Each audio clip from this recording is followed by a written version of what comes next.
Good evening, everyone. I want to thank you for joining us for another exciting Access to Capital workshop. And we have a wonderful speaker for you guys this evening. But for those who don't know who I am your host, and my name is Leslie Giscombe, and I am the founder and CEO of this awesome organization. And please like and share this information. You can view it later. It will be up on our Facebook page for a couple of days. If not, it will be on our website in our archives. But first of all, I would like to thank our speaker for being willing to share her knowledge with us this evening. And our speaker this evening is Cherise Wilkes. I'll do a quick bio. I'll let her share her background a little bit more in detail. Cherise Wilkes is the CEO of Affinity Consulting Group, a 13-year-old boutique management consulting firm providing government solutions and business advisory services to small businesses in the technology, construction, consulting, product development, real estate development industries. She has helped dozens of business owners incorporate, secure business funding, and become certified for corporate and government contracting. Wow. With no further ado, I think we're going to have a great evening, and we'll go ahead and give the floor to Cherise. All right, fantastic. Thank you, Leslie. Let me go ahead and share my screen. All right, so we are here this evening to talk about business credit.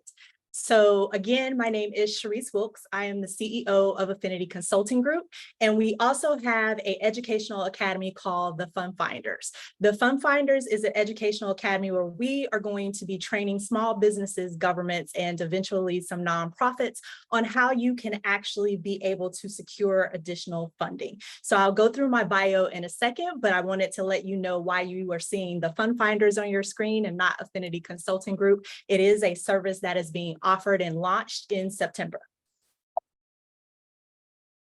And also additionally for the audience, you're going to see at the bottom, we have closed captions enabled. This is for any of our hearing impaired audience so that you can see the words in case you cannot physically hear me. All right. And if you stay until the end, for those of you who are registered, we are going to have an opportunity for you to get a free gift. It is a guide on 5 funding sources for startup businesses. So you want to make sure that you stay until the end so that you can get that code and go ahead and get the guide. So we're going to talk today about a little bit of our background. We're going to give you some definitions on business credit because there are a lot of financial terms out there, and I want you to be equipped with the latest information and knowledge. Additionally, we're going to talk about some business credit myths, tips to work on your credit scores, what to consider when applying, and options for business credit. I want this to be as interactive as possible. If there are any of you on Facebook or who have joined us live, please make sure that you ask questions, put those questions in the chat or come off mute and let me know what your questions are during the presentation. You do not have to wait until the end for the Q&A session. All right, so what am I here to teach you today? Basically, we are going to talk about the differences between personal and business credit. I'm going to explain why credit regulations are tightening in today's market, and I'm going to offer you tips on starting your credit profile for your startup business. So again, why us? So I have owned my business for 13 years. I've actually been a public administrator as well for 20 plus years, working in a variety of roles from finance to grants administration, et cetera. I am a credential grants and project manager or contract manager, as well as well-versed in project management. I have been working on multi-million-dollar deals for the government, as well as serving small businesses over the years. My company has actually grossed over $1 million myself, so I have learned how to grow my company so that I can have anywhere from 2 associates up to 7+, and also build a team of contractors. Additionally, I have helped my clients, both government and private sectors, actually acquire over 84.5 million in funding and managing 314 million in funding. That's through public-private partnerships and a combination of government and private funding. So we are here to basically help you with entrepreneurial support and also help you secure contracts as well. So how we do this is we provide business advisory services where we do business formation. We also do strategic and business planning. We help you get access to capital. I partner with some CDFIs and some capital firms with private equity. We help you get certified if you are interested in also getting corporate or government certifications, and then help you move into government contracting. And we provide fractional office support for larger organizations. And we do serve government clients as well. Additionally, next month, as I mentioned, we are launching the Fund Finders Academy and our community. So we will be offering additional classes. One of the top two classes that are going to come out if you subscribe to our email list is 5 ways to find business funding and resources. And the second class, we're going to give you the top 10 business grant questions and how to answer them. So those are all going to be in our vault. And then on a monthly basis, we're going to be adding new courses also bought by me, but also I'm bringing in subject matter experts who have experience in the finance industry to come teach these subjects to our clientele. And next month, we're also launching a book, 5 Proven Steps to Find Business Funding. All right, so let's get into the class, everybody. Let's start with definitions. I like to start out with this because I don't want to assume that everybody knows what these terms mean. And so I want to make sure that you are very well versed on some of the terminology that you're going to see out here in the marketplace.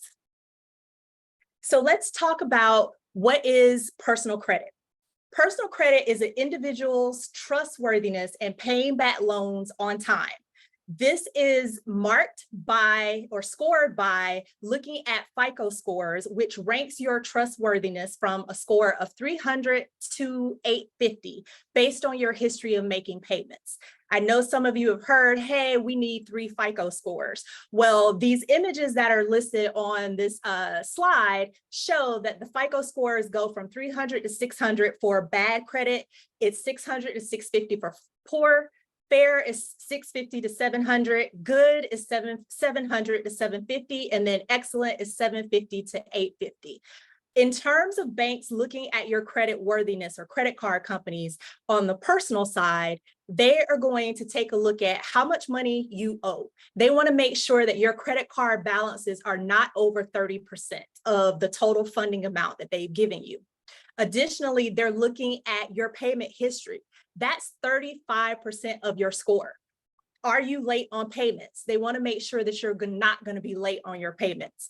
Also, your credit mix. Do you have more than one card? Are you getting loans for various things like auto loans or mortgages? All of that factors into your score. They look at your length of your credit history. If you have absolutely no credit, you have to work on starting to establish some credit in order to get additional access to capital. And then they look at your mix of new credit. You want to make sure with your personal credit that you are not opening up new accounts like 2 or more per month. You definitely want to space out the time that you are opening up personal credit cards. So let's talk about how they score you on the personal credit side. There are 3 credit bureaus that provide these scores. Experian is the gold standard when it comes to banks and CDFIs looking at your personal credit scores. They certainly look at Experian first, but they also factor in your credit scores with all 3 of these bureaus. Each of them scores you 300 to 850 for personal credit. However, Experian, I have recently spoken to some financial institutions, and they are more specifically looking at Experian to make sure that you do not have late payments showing on your credit report with Experian specifically to be able to issue some loans to some of their clients. So you can certainly always reach out to your banker and ask them which scores do they factor in, but typically Experian and Equifax are the top. For mortgages, they factor in all 3. And so it just depends on what type of loan you're actually going after on the personal credit side. So now let's talk about what is a personal guarantee. That's the second definition. Personal guarantees are an agreement between a business owner and a lender that should your business fail, you have the ability to pay back the loan personally. It means that the owner is accepting responsibility to pay back the loan. So that means you, through maybe if you were to get an employer, you are going to be making loan payments on behalf of the business. And so lenders are looking for personal guarantees to ensure that you have the capacity to have a larger line of credit or a larger line on your credit cards, which will give you better rates. And so they are looking for personal guarantees sometimes. So what you're going to hear out in the market, and especially with a lot of, I call them the small business credit gurus, is that there's a lot of marketing out there that says, hey, get credit cards with just your EIN and not a PG, which is the acronym, or a personal guarantee. I'm going to explain to you why some of this has actually changed, and it's due to the current economy. And I want you guys to pay attention. So the third definition is, what is a trade line?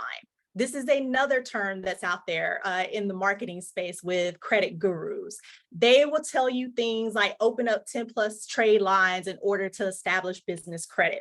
But basically, a trade line is activity between a borrower and the credit lender, which is extended by that lender.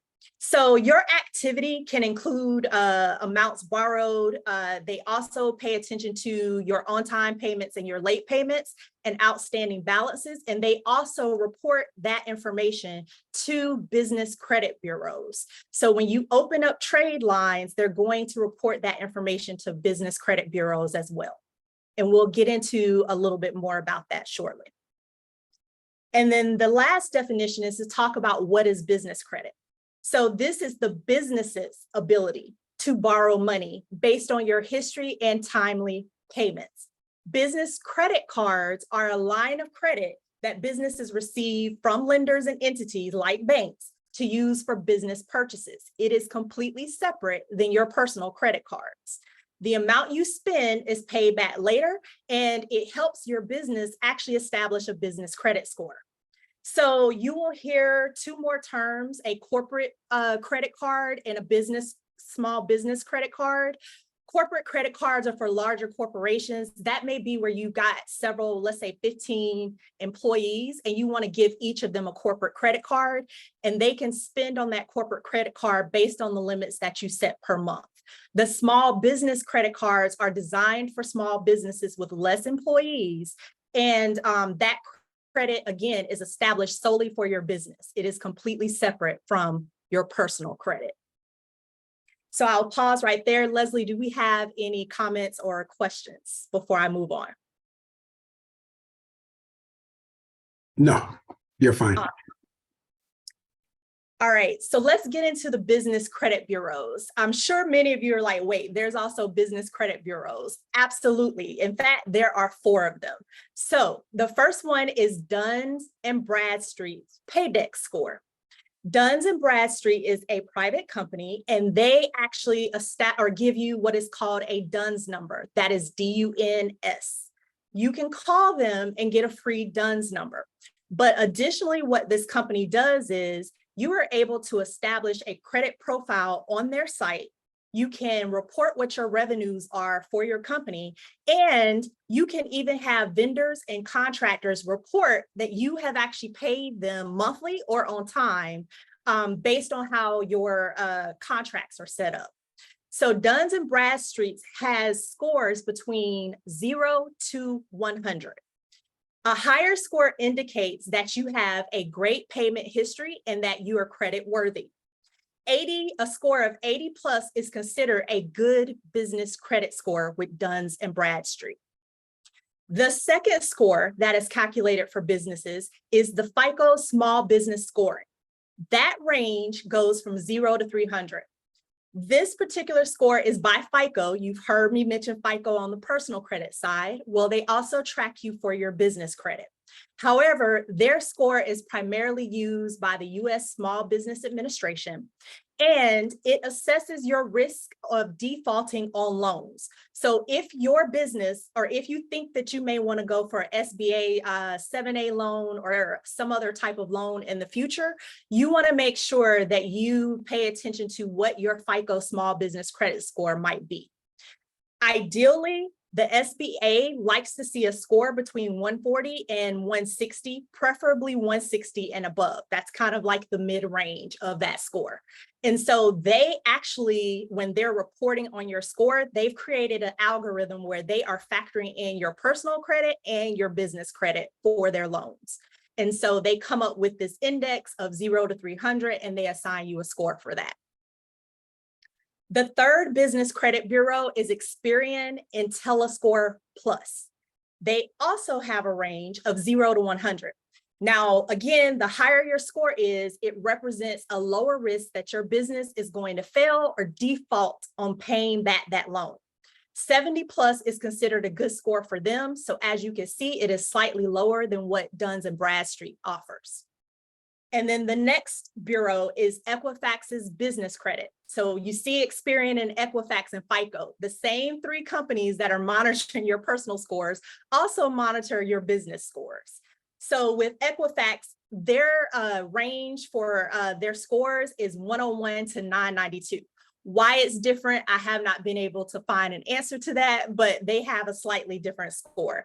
And again, the higher your score for Equifax, you indicate that you have a lower risk of defaulting on any business loans or any business credit there.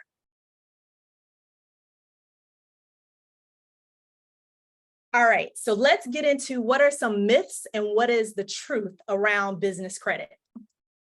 So myth number one, we aren't in a recession. The reason I want to talk about this is because of the simple fact that credit guidelines have drastically changed within the past 2 quarters. I personally have actually gone out and called banks and also even checked my own business credit scores to make sure that I have additional borrowing power for my company. And so I have looked into some of these things and found that the terms and conditions have changed, and it's because of the market. So this picture here represents some of the headlines that are out here for the economy that are showing indicators that things are changing. Up in the top right corner, we've got VC funding for venture capitalist funding, which is a way that tech companies and other types of startup companies get funding from investors. VC funding is down globally, also inclusive of the US. It's down 53%. I personally went to a global tech conference a couple of weeks ago, and at the conference, I did nothing but sit in panels with finance industry officials and also VCs and angel investors. And all of them repeatedly said, in the past, they would give you funding within about 18 to 24 months. Because of the market and their concerns about where the market is heading, they are not going to be issuing money for at least 24 to 36 months. The only difference is if they have AI technology, if your company is doing something with AI technology.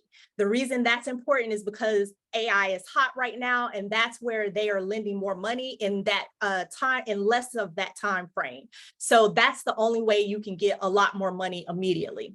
Additionally, in the middle, you see the line that says $1 trillion. Last month, US credit card debt on the personal side topped a record. It is at $1 trillion. What this means is everyday average people are actually spending more money on their personal credit, on the personal credit side, and going into a lot more debt. What they're seeing is it's even on common things such as like gas, food, paying for everyday expenses, not frivolous spending, but it's because of inflation and so much stuff has skyrocketed for cost. And so these are all indicators that we may be headed into a deeper recession. So the term everybody is using right now is economic slowdown. there are 10 reasons why we are in an economic slowdown. So number one, we've got $1 trillion in credit card debt. Also, banks are actually merging, and they are also, the bad word is collapsing. So per research and also talking to these financial institutions, there have actually been 58 bank mergers within the past year for the same time. I know a lot of you may have heard of the Silicon Valley Bank that collapsed out in California. However, there are other mergers that are happening.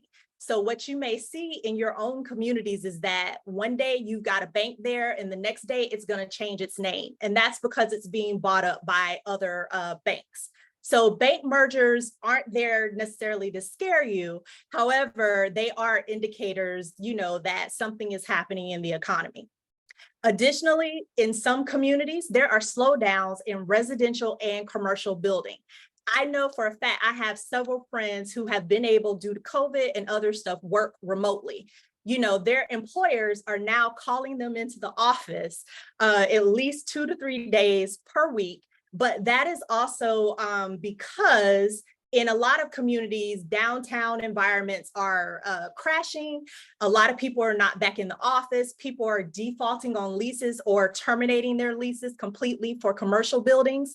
In addition, the local businesses like your mom and pop restaurants, the people who do your dry cleaning, a lot of those types of companies are at risk of failing if you don't have people concentrated in certain areas for spending money within those communities when they're at work.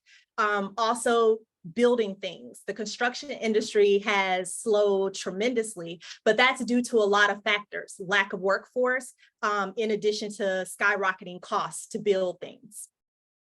Also, there have been a ton of corporate layoffs, hiring freezes, and outsourcing entire departments overseas so that companies can actually save, corporations, I should say, can actually save money.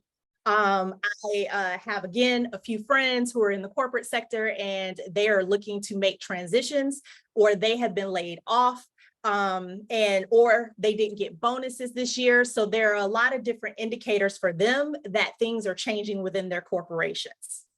Also, as I mentioned, VC funding is down across the board, 53%. Additionally, inflation is skyrocketing on daily prices and interest rate hikes. Food is going up, obviously, with a lot of different natural disasters as well, and climate change, and the fact that we're having record-breaking heat indexes that are wreaking havoc on crops. A lot of these things will have a longer term impact on exactly what you're paying in your personal life. Or if you use some of these products and goods for your business, let's say you're a restaurant, that means your costs are going to go up exponentially. So you have to pay attention to these things and factor that in to how you're going to do business and where are you going to get the extra cash from. Are you going to pass it off to your customer, or will you, make sure that you've got money to float your business?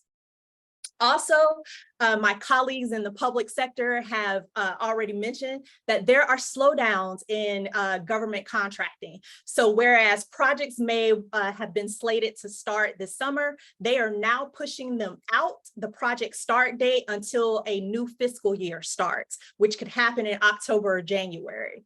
So some of these contracts and projects are being shelved, or the start date is starting at a later date.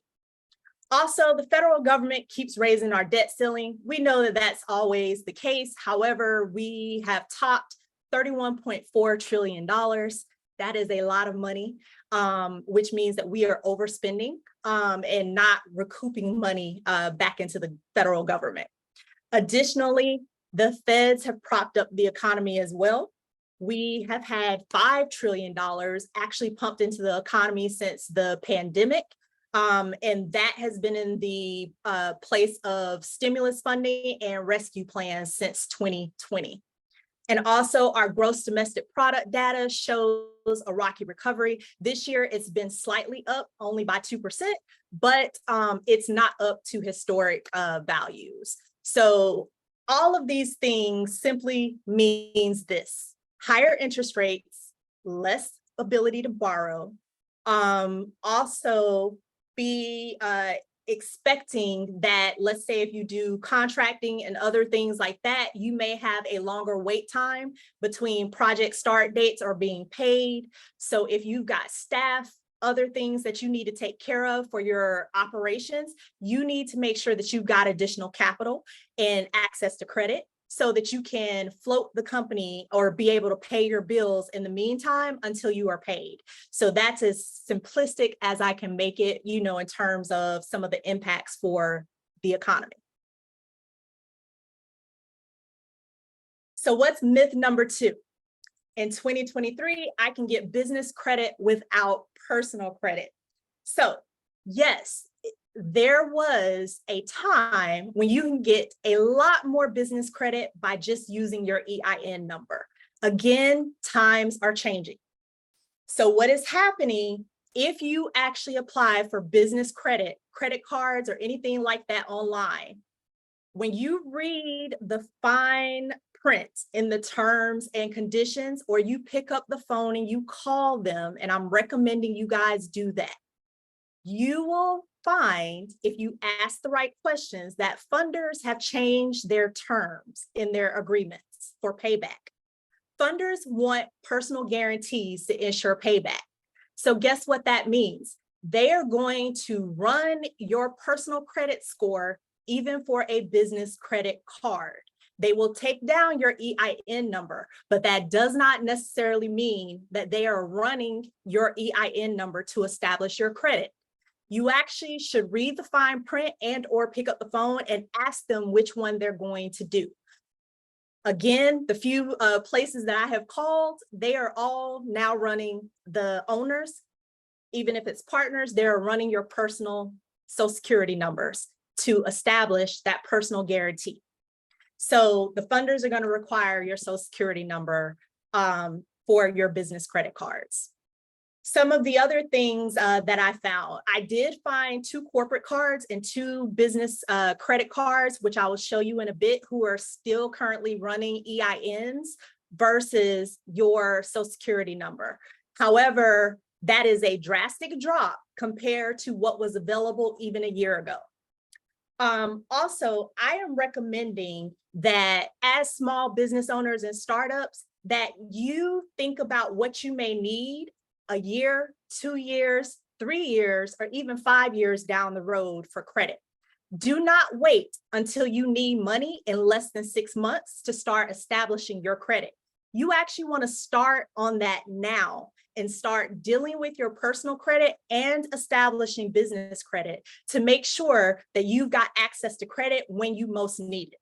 So I'm recommending that you apply with your EIN after you have applied for at least 1 or 2 business credit cards, and they may ask you for your Social Security number. But once you got at least 1 or 2 business credit cards under your belt, you can then actually request that they run your EIN number only for business credit in the future. So your business credit cards, your score on your business credit side does not impact your personal score unless you completely default on everything at this point. But you will have a separate business credit score and a separate personal credit score. Those 2 things are not intermingled. So there is no impact on what you're doing within your business to your personal credit. All right, and let's go to myth number 3. I need 10 plus trade lines to establish business credit. And again, this is according to these small business credit gurus that exist out here. You do not need that many credit cards or trade lines in order to establish business credit. So let's talk about what you do need. You only need to apply for the amount of credit that you need based on how your business is growing. If you are a single member LLC, and you don't plan to hire staff for a couple of years or even contractors, only apply for maybe 1 or 2 credit cards just to start your profile. But if you plan on having more contracts, doing more business, having more customers, hiring people, you want to make sure that you start building your credit profile in anticipation of ramping up your operations. Apply for credit cards with multiple benefits. There is a strategy to applying for business credit cards, and I'm going to give you some tips on that. My personal favorite thing to do is I only apply for business credit cards and trade lines that offer me points. And I use those points so that I can travel or buy office supplies or something like that. Additionally, I look for credit cards where they allow for me to actually pay personnel costs or actually contractors. I can actually, if a contractor sends me an invoice, I actually pay that invoice with a business credit card, which then gives me additional points that I can use towards something else or get cash back on those credit cards. So I utilize a strategy in the type of credit cards that I apply for, and I teach that to my clients. Also, the next point I want to make is make sure the first place you get a business credit card happens to be the bank that you have your business bank account with. Your business bankers should be helping you grow your business. And you have to establish a relationship with them so that they can tell you about all of the products they have to help your company generate more cash. Business bankers can give you access to business credit cards. And I'll give you a tip. I always caution my clients, if you are a startup business and your revenues are pretty much less than $5 million, I actually recommend that you work with credit unions. Look in your local areas and call credit unions to find out, do they have business bank accounts? If they do, you can ask questions and find out if I set up a business bank account with you, do you have business credit cards? Do you offer a line of credit? What other services do you have for small businesses? And how would you be able to help my small business grow?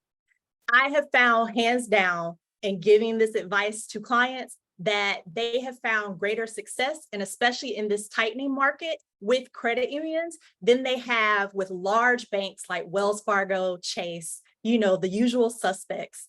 They have found greater success in getting access to additional capital through local credit unions. So credit unions are bae, in my opinion. So I absolutely love them. They are membership based. They don't charge you a lot of fees to do business with them. In fact, if they even charge you any besides like the $5, $25 setup fee, they are absolutely awesome for setting up business credit and establishing your establishing your business with them, and they help you grow.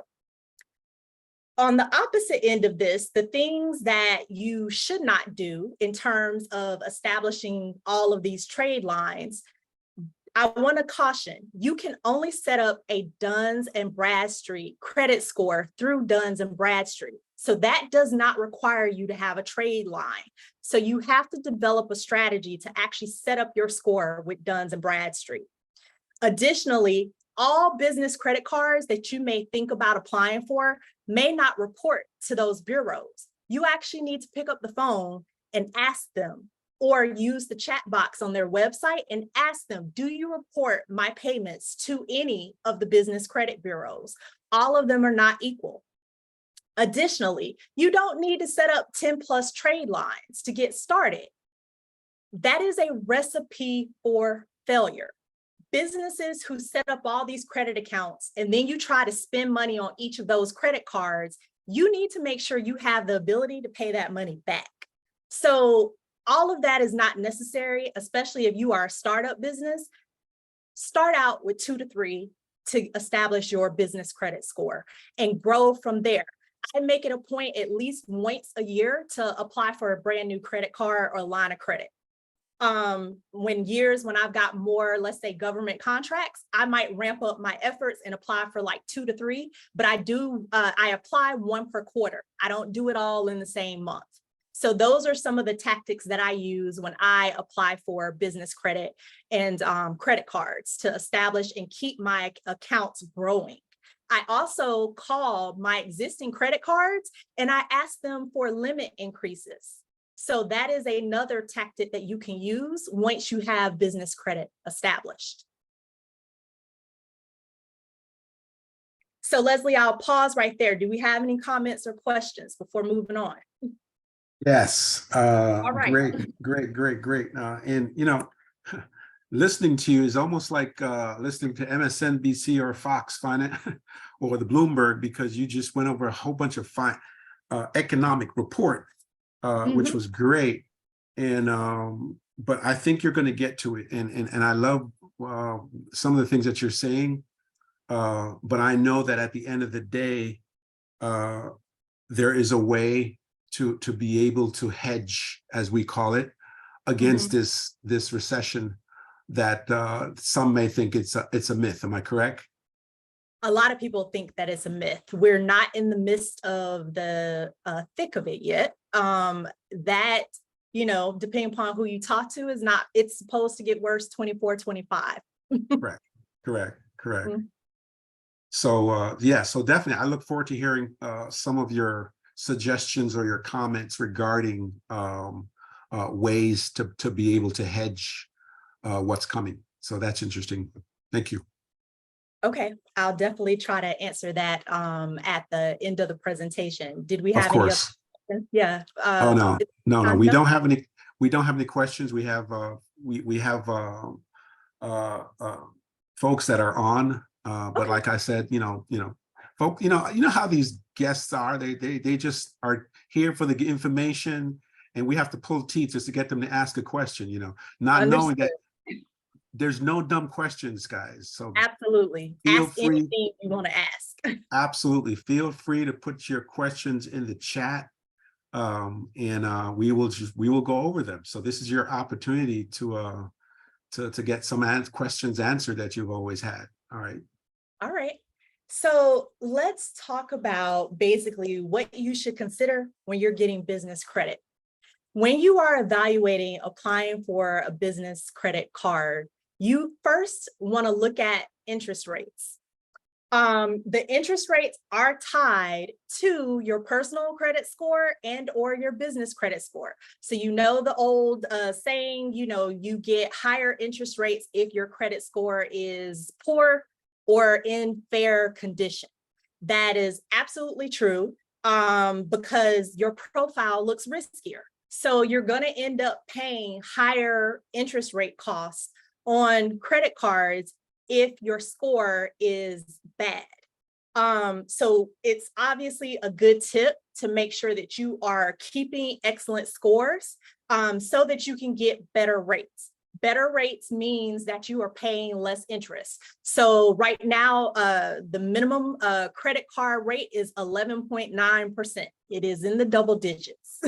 So if your credit scores are poor or bad, your interest rates are going to hover closer between like 17 and 20%. That's across most markets. And again, based on, research that I've been doing from my conversations with people in the finance industry.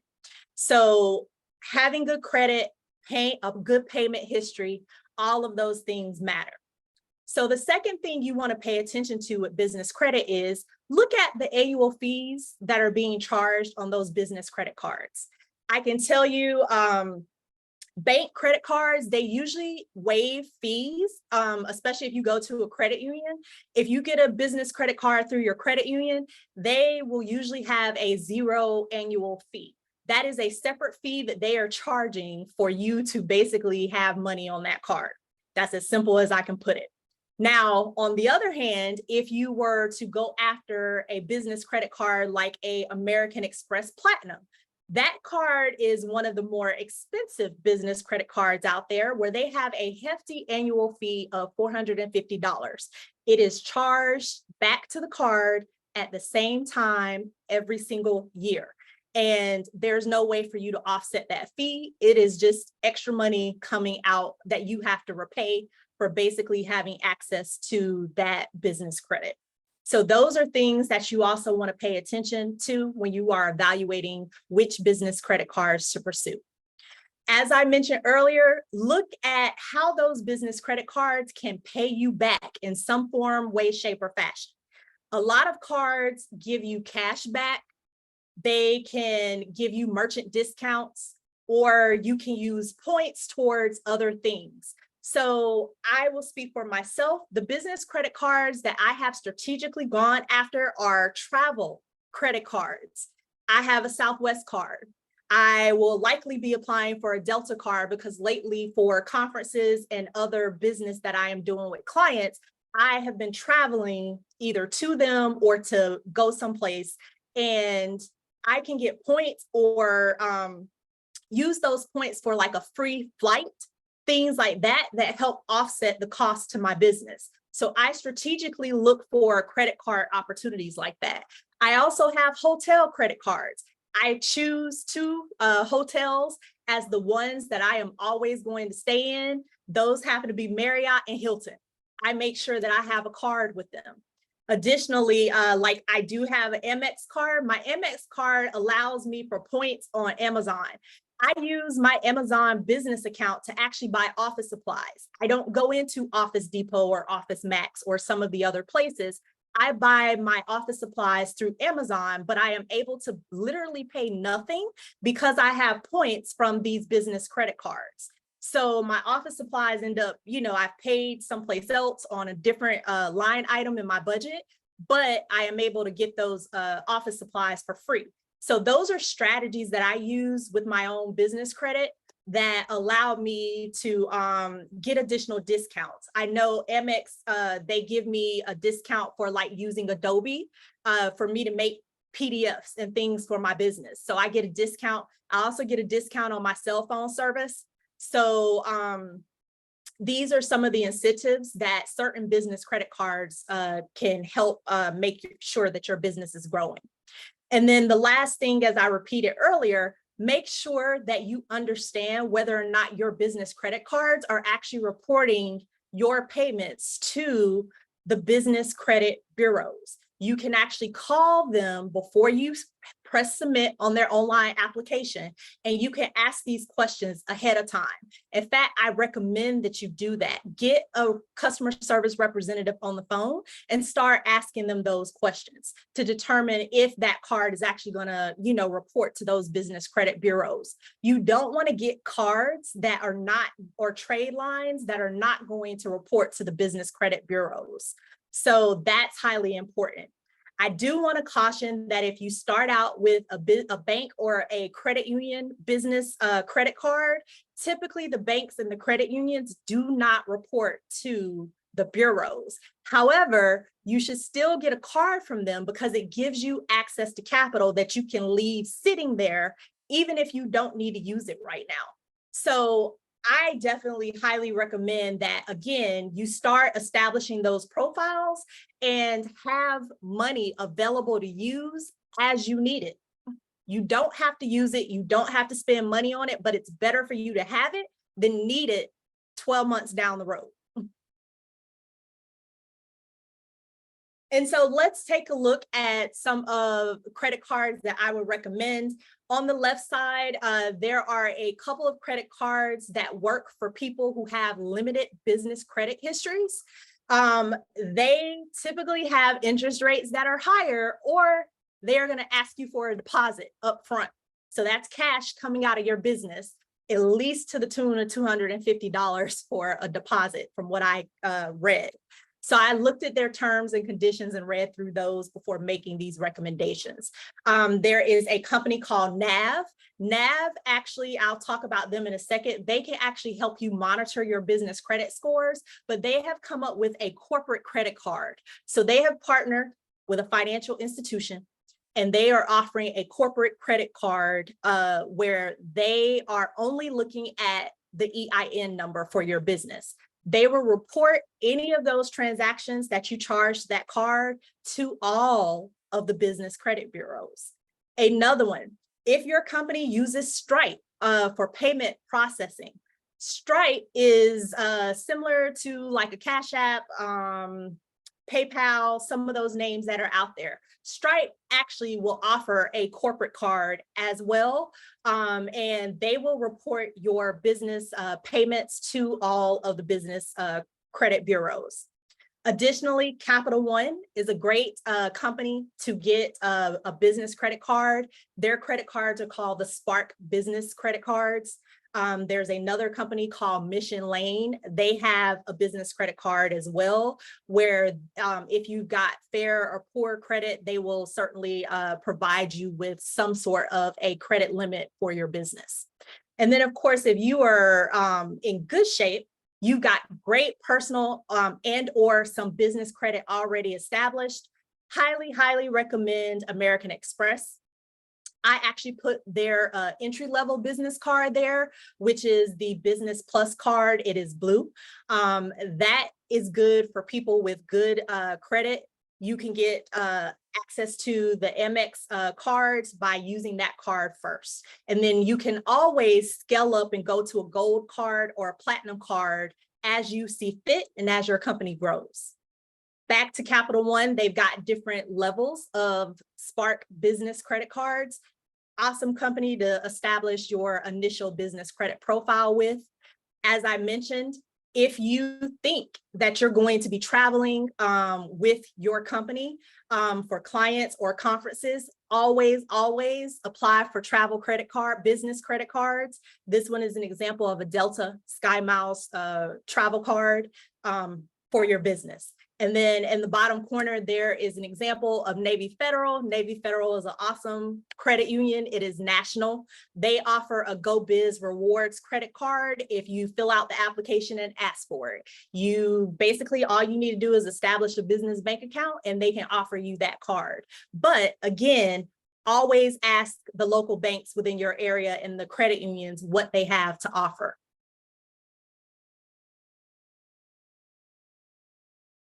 All right, so let's talk about what are some tips to work on your personal credit. Like I said earlier, the market is changing.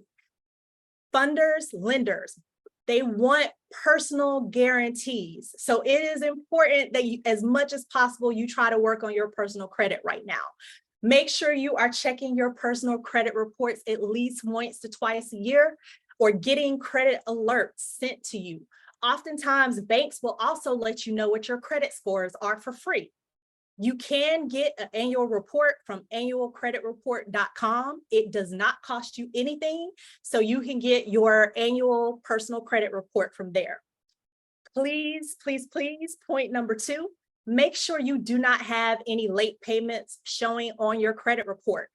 Banks are definitely looking at this right now, and they don't want to see more than 3 late payments, especially consecutively. That shows them something is happening with you financially.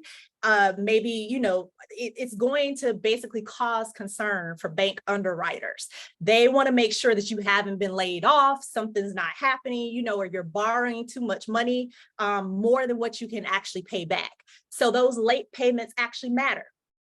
Another strategy that I've used, friends have used, if you've got high interest credit cards where you're paying over 15% in interest, if your credit is in a good place, you will likely see in the mail that you're getting 0 interest or lower interest credit card opportunities from companies like Discover or Capital One.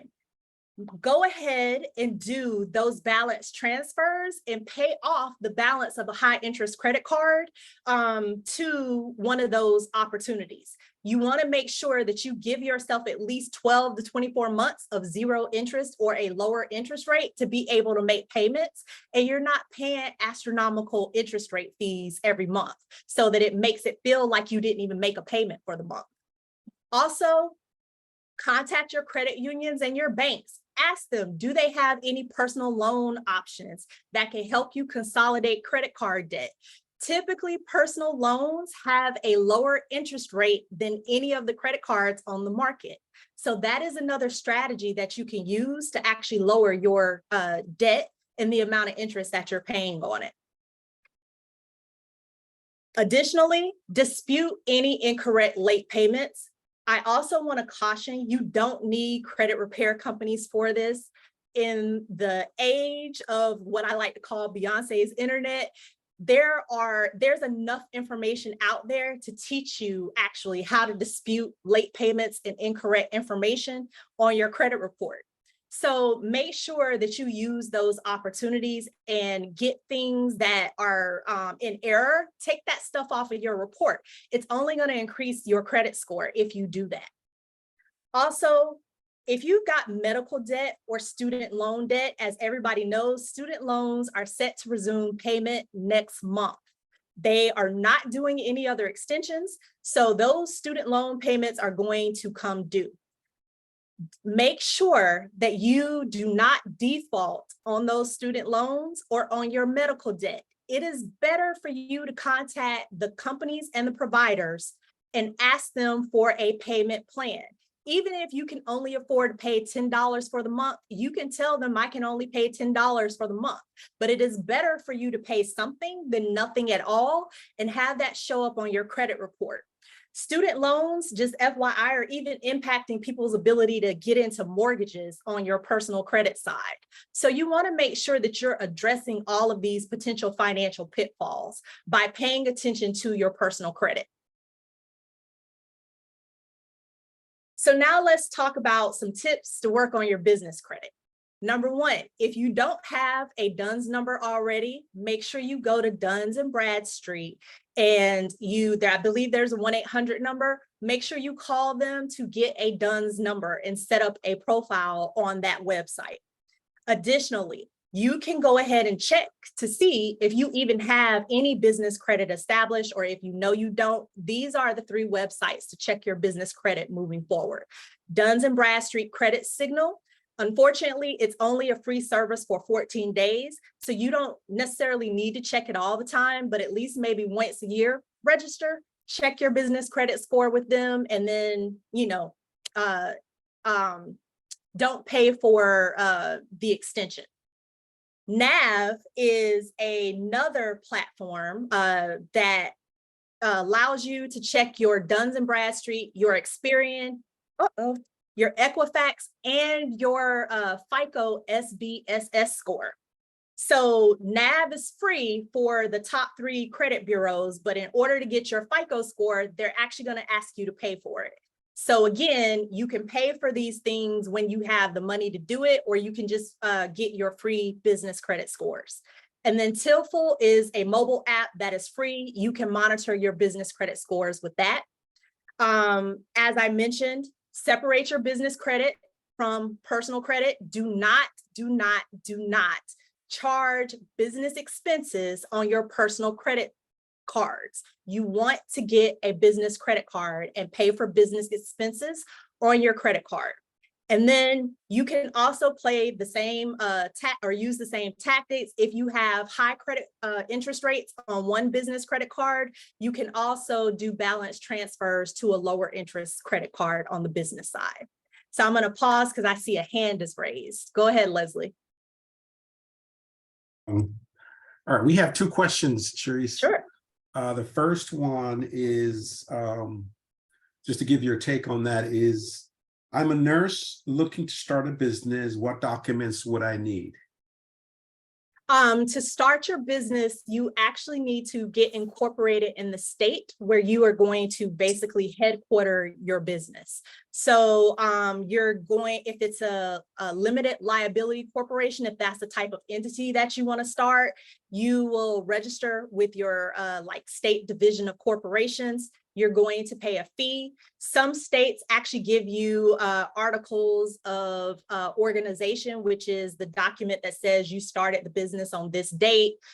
You are the CEO. Here's where your business address is. It kind of establishes your business legally. So they can give you that type of information up front.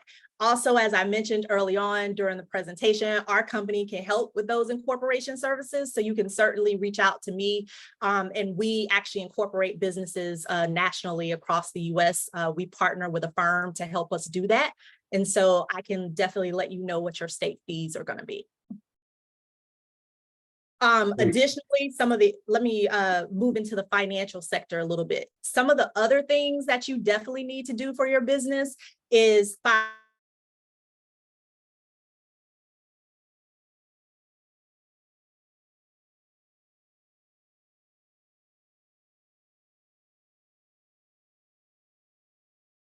account and have clients paying you to your personal business bank, or I'm sorry, to your personal bank account, you want to actually establish a separate business bank account. You can't do that until after you have that EIN number. Some banks are also requiring you to have an operating agreement for your company. That is a legal document telling them how your business is supposed to run. If something happens to you, how do you want them to handle it? So they put those types of documents on record with your business bank account. So certainly we can help coach you through that process and get you set up properly so that you can be on your way to getting funding. Great. Next question. Grading for, I'm just reading you what their reply was. It says, great information so far. I'm enjoying every minute of it. If you are a new business 3 months old, do you recommend going to credit unions to secure a business credit card? And if so, what are usually the requirements? Yes. So as I just mentioned with the previous question, you need to establish a business bank account with those credit unions. They are going to ask you, you're going to fill out an application. They're going to ask you for your EIN number, your business address. You need to also have a separate business phone number. They are going to ask you for an operating agreement if you are an LLC, a partnership, or a corporation. That operating agreement is typically drawn up by business attorneys or firms who can draft those templates for you, but they are going to ask for that again because the operating agreement spells out how much money you're going to put into your business bank account. What happens to you should you pass away? How do you want the company to be dissolved? AKA, how do you want your business bank account to also be closed? You're putting that type of detailed information into your operating agreement. That's pretty much it. Then they're going to ask you for a deposit, obviously, into that business bank account. Credit unions, on average, I actually have business bank accounts with 3 of them, 3 credit unions, and I did that on purpose. Strategically, I do that because each of them gives me additional access to capital. So I might put, I don't know, some business savings in one, and then I may move, money around, but it's so that I can get access to like lines of credit or a business credit card or something like that. So open up what you see fit as your company grows, but in the beginning, definitely at least make sure that you got some money to deposit into that business bank account. And then, you just fill out an online application or give them a call, and you can set up your account. After you have you're incorporated, you got your EIN and the operating agreement. So those are typically the 3 things that they ask for. Well, thank you. You're welcome. I don't see any other questions as yet, but guys, feel free. I would say give us another minute or 2 in case we have other questions, but maybe what's a good idea, Charisse, is can you go, if you're done with your presentation, can you go? I am actually going to put this up for anybody who wants to take a screenshot of that. Like I said, I'm giving away a free guide for 5 funding options for your startup businesses. So you want to make sure that you get that. Hold on, I'm scanning that too. Okay.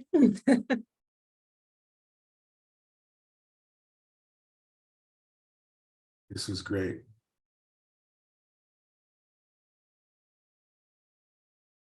I got it. Thanks.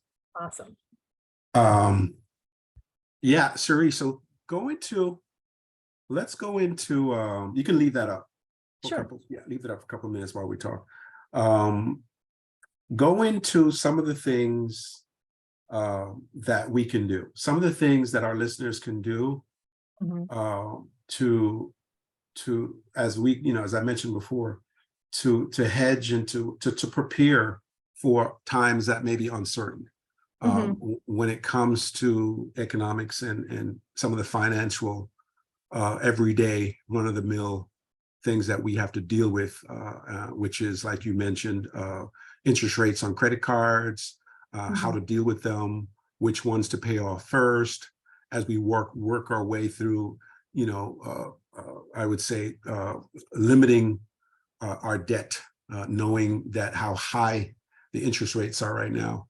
And also other things that micro businesses, if you notice when I say micro businesses, not businesses making necessarily $250,000 or $500,000, but micro businesses, which a lot of, the data indicates that minorities or the BIPOC specifically, but specifically indicating when it comes to breaking down the segments, the African American entrepreneurial data that shows that our average businesses are, revenues are what 3-4 times less than their white counterparts, if you know what I mean when I say that. I do. So I pay attention to all that data. That's right. That's right. So what are some of the things that that particular entrepreneur in that segment, what are some of the things that they can do just to weather the storm that we know or have an idea, have a feeling that is on its way? So I'm going to try to answer this as if you were a client and I'm trying to coach you through the process. So here's a couple of tips depending upon what type of clients I have, if they are micro entrepreneurs. So number one, starting your business, I'll give you my own personal story. This company is 13 years old now, but I actually started my business while working for a government employer. I wasn't forced to get out here and start the business through a layoff or anything like that, but I certainly took my time strategically growing my business while I had income coming in from another place. I did that for the first 5 years of this company. And then I basically I diversified my revenue stream. Again, I'm a management consulting firm, so I can work with all sectors, public, meaning the government, work with the private sector, businesses, nonprofits, educational institutions. I had a plan. So that's one of the things I recommend to people is really sit down and think about your business model first. And then also think about where you want to end up. So begin with the end in mind. You want to make sure that if you just want some extra income coming in, set a revenue goal. Maybe your revenue goal is I only want to make an extra $25,000 to $50,000 a year through a business. That is perfectly fine. But if you want to grow, if you want to become an employer of contractors or actually have staff, W-2 employees, that's going to require you to have a different strategy moving forward. And that means you need to have more revenue coming in from clients. And you also need additional access to capital and credit. So you got to plan for these things as on an annual basis, or also even creating like a 5 to 10-year strategic plan for your business. Know where it is that you want to go. It's okay if you don't want to grow to be a larger company. You just basically want to do the work yourself. Honestly, I've had periods where I go back and forth. There's years when I got employees, and then there are some due to family issues or things that are happening in my personal life where I have to scale back. But the point is, I have been growing my business to where I still have access to capital if I need to tap into that. So starting out, again, make sure you separate everything to do with your business in a business bank account. Do not commingle or mix your funds into your personal account.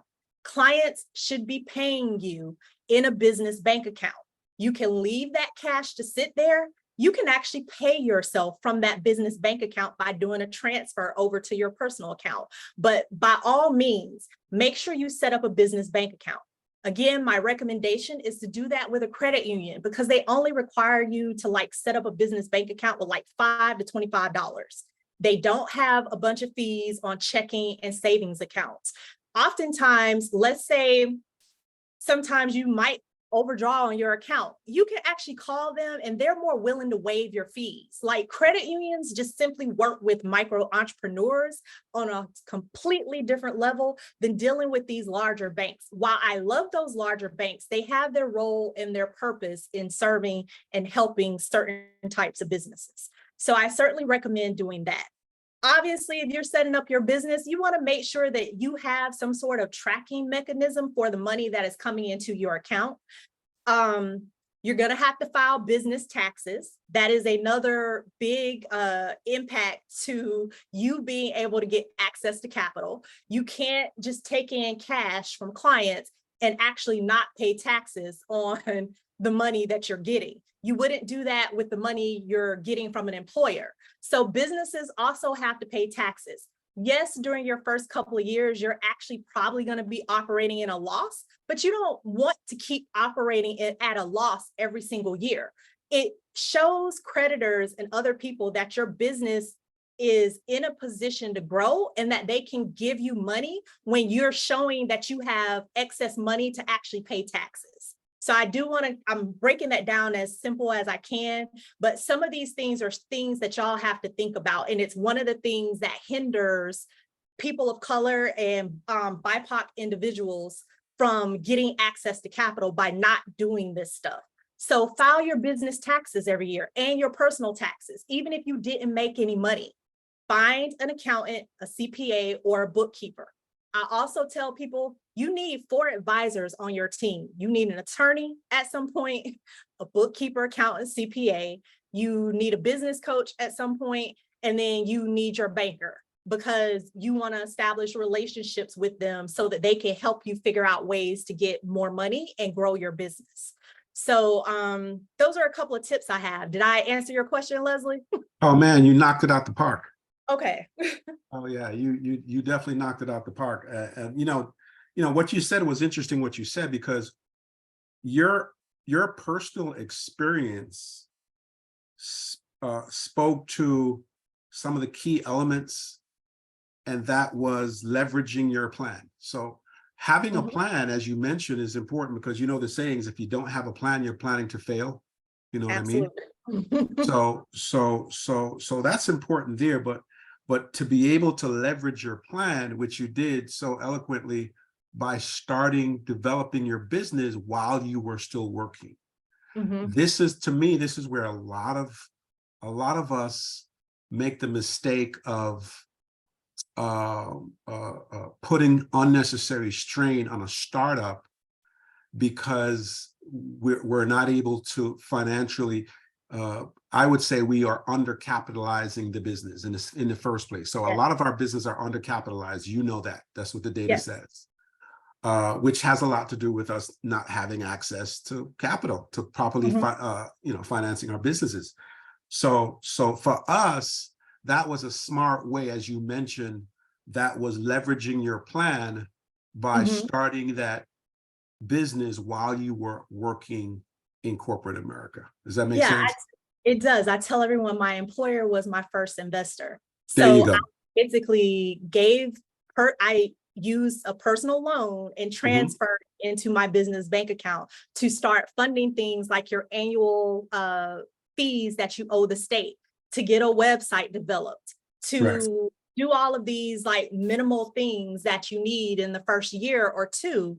My employer, through my W-2 paychecks, and transfer to that business bank account, pay for those things until I started going after more clients and setting myself up for that business success.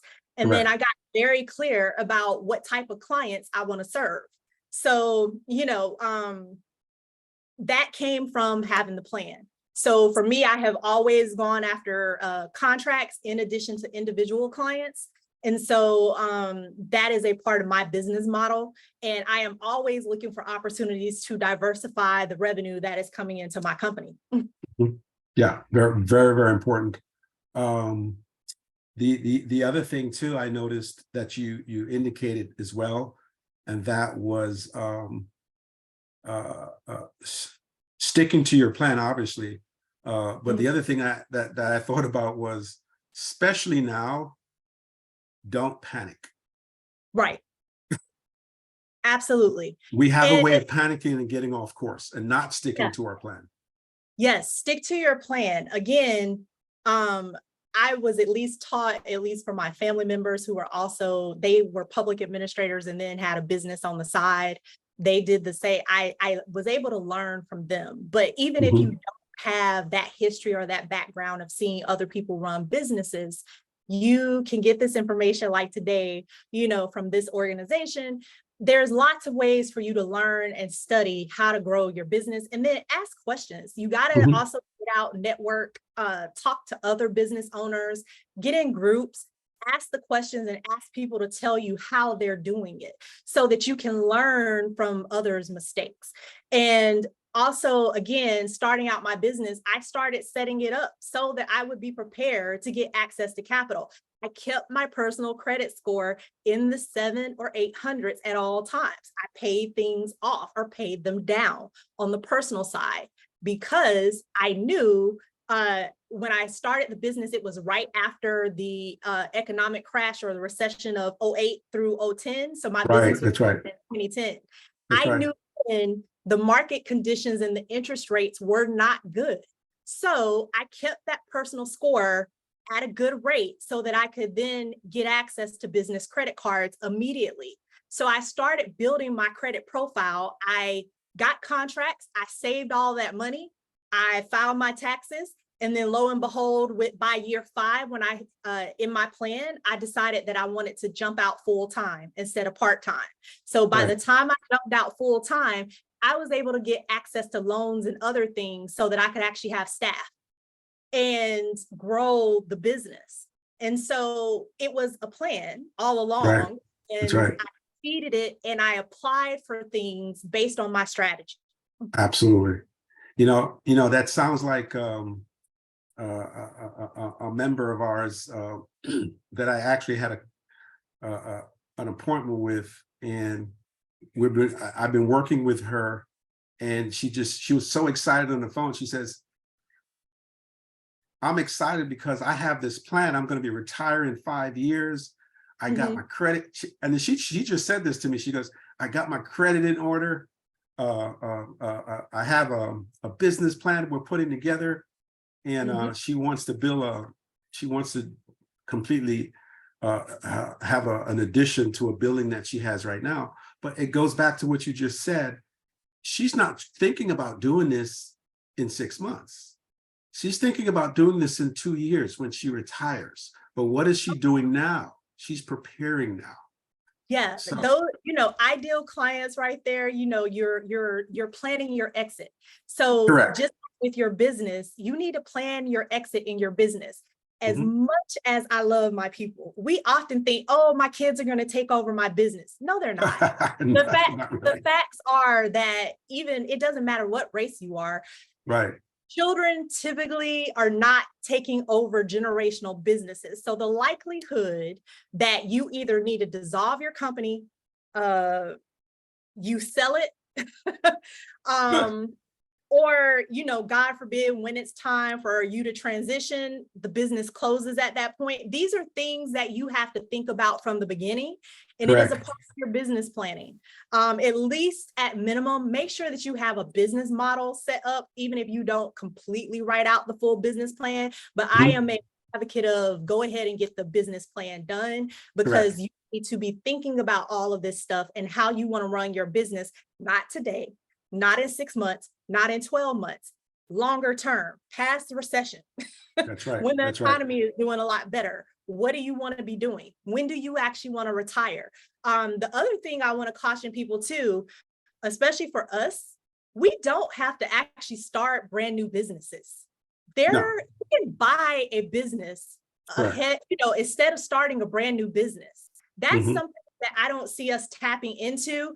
On my slide about us, actually what I am, or me personally, what I am also doing is I'm actually getting a license to do business brokering so that I Right. can help people buy and sell businesses. We don't have to start from scratch. We No. can buy into someone else's business or do some sort of like lease to own or some sort of ownership agreement where you buy a business that already has built-in customers, already Right. has or That's right. contract in place. You know, And you don't have to start from scratch and start from zero.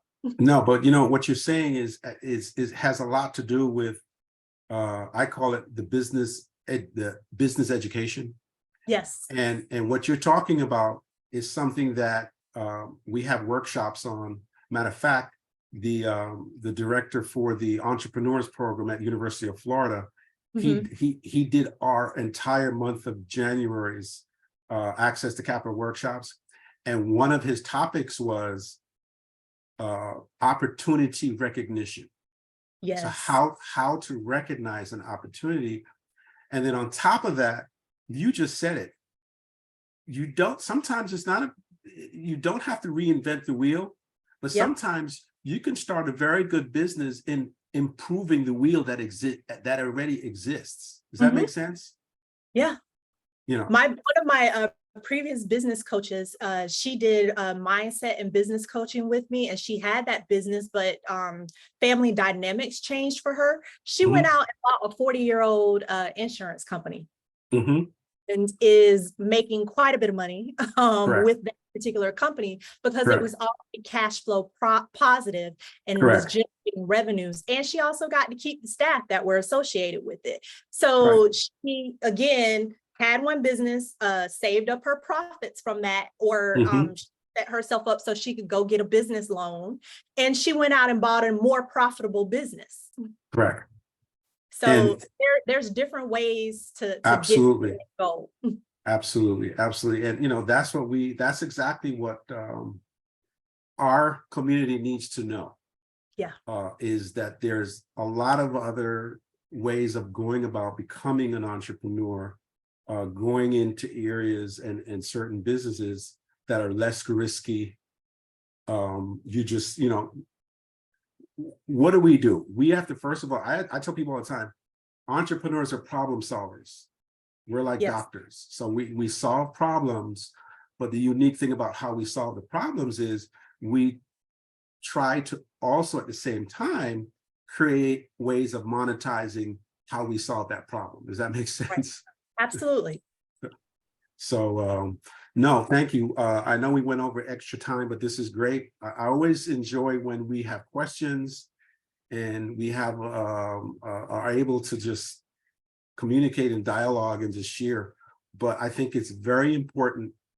One of the things you said too, what's important too is the fact that we create these mentorships and these collaborations and an environment where other people can come and just learn from each other.